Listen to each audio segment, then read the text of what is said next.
and to provide a framework for the effective enhancement of the terms and conditions of service of its disciplined officers.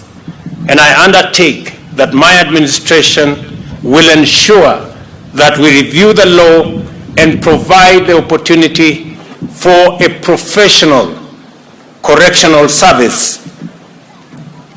And we also wanted to create conditions for effective uptake of new approaches, technologies, and professional skills. I also see a great need to undertake long overdue improvement, expansion, and modernization of prison assets. To do this, we must explore modalities of effecting constitutional, operational, professional, and welfare improvements similar to those experienced in other disciplined forces since the promulgation of the Constitution in 2010. Moreover, rapid expansion and modernization of facilities is similarly overdue, even as other avenues to reduce prison populations are explored. The private-public partnership model for delivering affordable housing will be extended to NEL. This will be a priority uptake of the Ministry of Housing, and I encourage the Ministry of Interior to work with the Ministry of Housing so that we can deliver to the almost 27,000 prison officers who currently live in deplorable conditions or no housing at all. We are also committed to support the correctional service in imparting skills and competencies, as well as preparing inmates for eventual release and successful reintegration. One principal mechanism is the celebrated Kenya Prisons Enterprise, which continues to provide a model for effective skills development and entrepreneurial mentorship. The high quality of the products in the enterprise's showrooms clearly demonstrates the tremendous potential for inmates to discover redemption and seize another chance to become decent, law-abiding, and productive citizens at the end of their sentences. It will be useful to explore ways in which Kenya and the Kenya Prisons Enterprises can be supported to anchor this fundamental mandate of the Kenya Prison Service of engaging youth and women in wealth creation in 31 trade skills and transforming it into a business model that can offer value addition, skills transfer, entrepreneurship training, and product diversification to enhance overall business competitiveness. Similarly, the prison firms will venture strongly into mechanization, and I want to announce that the government of Kenya is going to provide 1 billion shillings for the mechanization and modernization of equipment to be used in our prison farms, and additionally utilize other farming technologies to impart modern techniques to inmates while ensuring that the prisons are self-sufficient. There is no reason that our prison community cannot engage and motivate its members to employ skills and technologies optimally, such that they can even supply surplus produce to the rest of the Kenyan community. It is expected that 10,000 acres of prison land will be mechanized in next year's program, so that we can use our prison facilities to produce food in our quest to ensure there is sufficient, affordable food as we journey towards a food secure nation and reducing the cost of living in our society. I say this because the promise is already in evidence.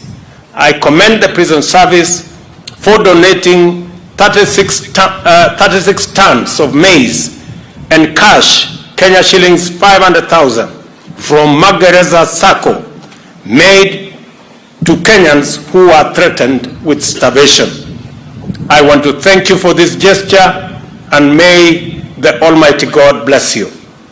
Another critical field in which our prison service can make a huge contribution is the Greening Kenya and the climate change program. To meet our target of growing 5 billion trees in the next 5 years, the Kenya prisons has a special place and capacity to provide seedlings. The government of Kenya, through the Ministry of Environment and Forestry, is going to facilitate our prison facilities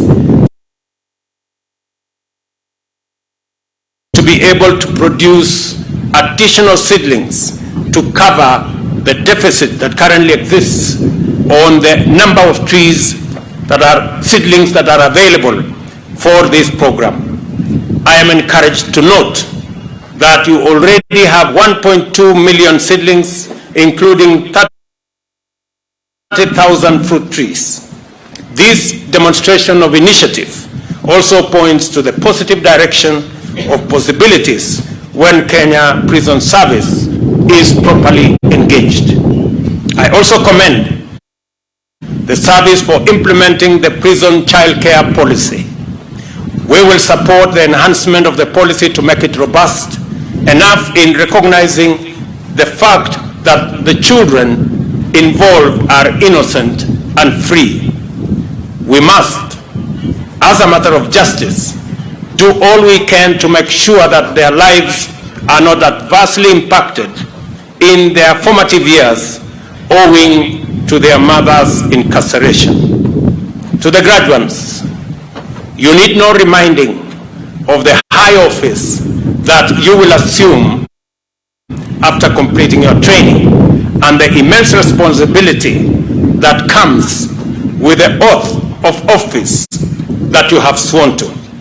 It shall be your duty always to serve with dedication and integrity in accordance with the oath that you have taken today. You will be called upon at all times to exercise utmost professionalism and to demonstrate strong awareness of national interest. You must therefore be humane yet uncompromising, compassionate but firm. I want you to remember that duty will come first, and that the oath you take today will bind you always.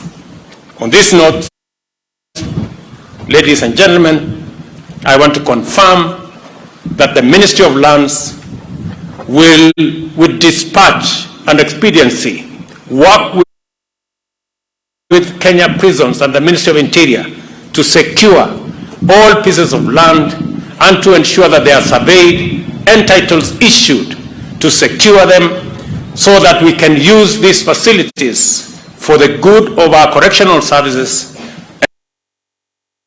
and for the good of our country. On this note, ladies and gentlemen, I congratulate these graduates. Congratulations to all of you for this fine achievement, and I wish you success in your future undertakings.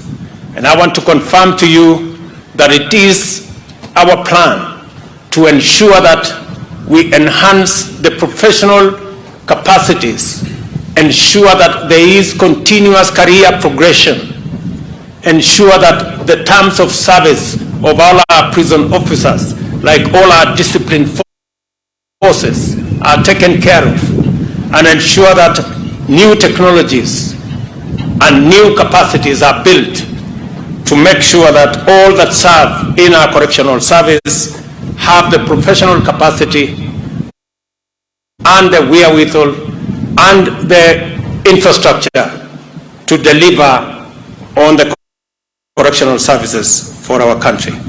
Thank you very much.